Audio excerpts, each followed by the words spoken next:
Hey, it's Greg here from Kino, and in this video I'm going to tell you how to get lean while you're traveling, while you're eating out, how to make that workable. So let's get to it.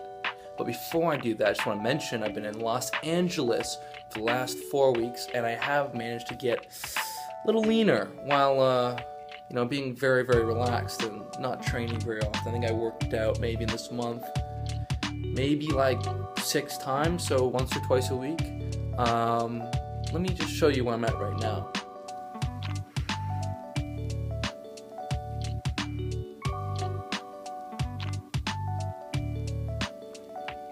Now on to the tips, but before I do that, I just want to mention when you can go out and eat at restaurants all the time, not have to cook and track every bit of macros that you put into your mouth, when you can do that while staying lean or even dropping fat, that's when everything gets fun. That's when getting in great shape is rewarding and fun, and you're looking better and you're having a great time, and you get to eat out, you get to travel without having to undo your progress. Because being someone that's super goal oriented, you see these trade-offs. If I go out to eat at dinner, well, it's not gonna be as great if I cook my meal, so I might lose progress. If I go traveling for a month, look at what I'm gonna lose out on. That's the kind of mindset I have, and so it was important to me to figure out how to go and eat out, how to go and travel without having to put on fat, while actually being able to improve. And so that's really what I focus on, because I don't want to have to trade off. I want to have my cake and eat it too. So the following tips I found have helped a lot. That's how I've managed to stay as lean / even leaner this last month.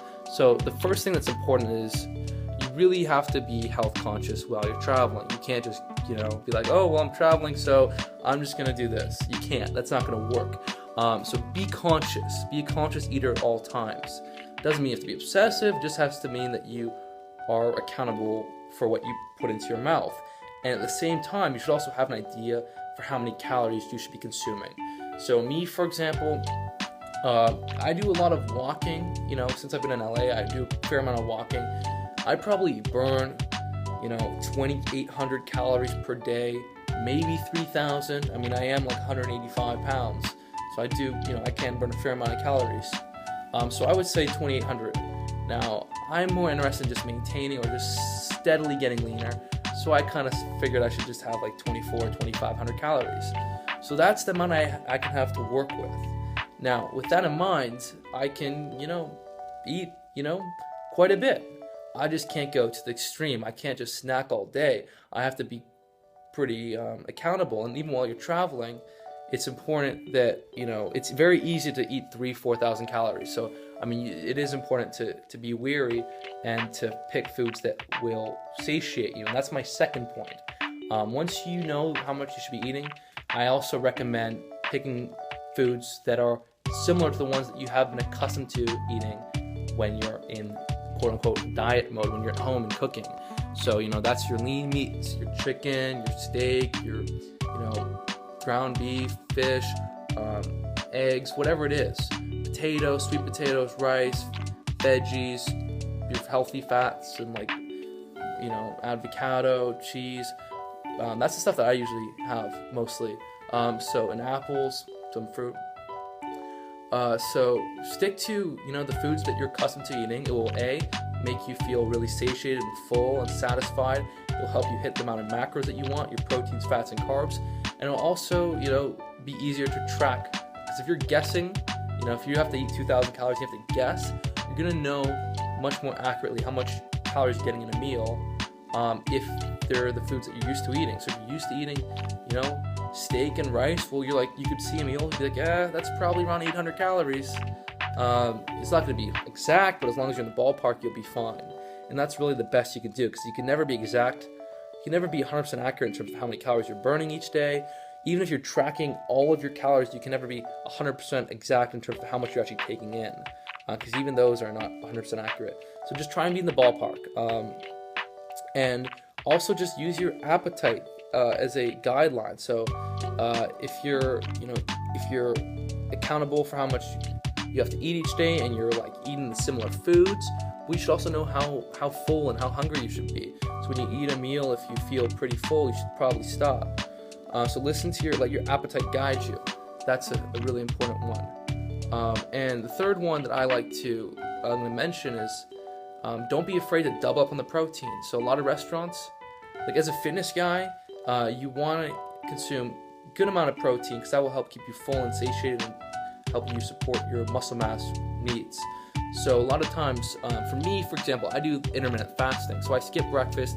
I eat 2 big meals per day, maybe another snack or a smaller meal at some point in the day, usually late at night, because I like to go to bed feeling relaxed after eating.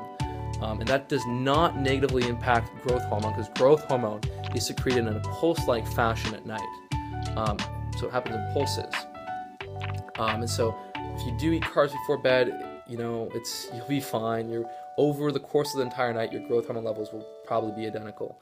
But because I do like to eat, so I usually have like a small snack at night, but that's neither here nor there. The point is that if I'm gonna make that work and have 2 meals, I gotta fill up on a lot of protein.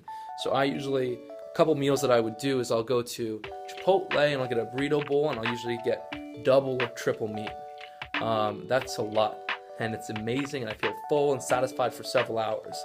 So if you are going to a restaurant and they bring you a small serving of protein, it's likely you're not going to feel that full, and then you're going to want to eat more dessert, and you're going to want to eat more junk. So ask for double. Maybe it's a few dollars, maybe it's $4, but the grand scheme of things, it's worth it. If it means looking better, looking more chiseled, then I say pay the extra buck. Pay the extra $4, whatever it is, for the extra protein. Now those are 3 of my tips, I believe. I have quite a few more. I actually wrote an in-depth article on kinobody.com. It's really my entire approach to dropping body fat while you're not tracking your nutrition, while you're traveling and eating out. So hit the link in the description. It'll take you over to my site, Kinobody, which is absolutely badass. Okay, guys, this is like the site that I created about 3 years ago because I wanted a badass fitness site that was exactly what that was in line with my goals, getting that lean, chiseled Hollywood physique. Not training all the time, having your fitness and nutrition enhance your life, not consume it. And also having a great body, but having the strength and power to back it up. That's really what my site teaches you exactly how to do. And it makes it very effective because I work out. Right now, I built my physique training 3 times a week, but right now I probably work out twice a week, and now I'm kind of starting to cut back to once or twice a week, depending on the week, so about 3 times a month. No, 6 times a month. So, I mean, I can maintain all my strength and muscle and my physique working out 6 times a month, once or twice a week. That's crazy. And I also can eat out at restaurants all the time. It's fair, and I can drink alcohol. So that's generally my approach. I teach you guys all how to do that on my site. So if you haven't been there already, go over there, read the article. I also wrote the Kinobody Blueprint. It's a free report. It's on the side banner. I would click that because that will give you my entire workout approach for free.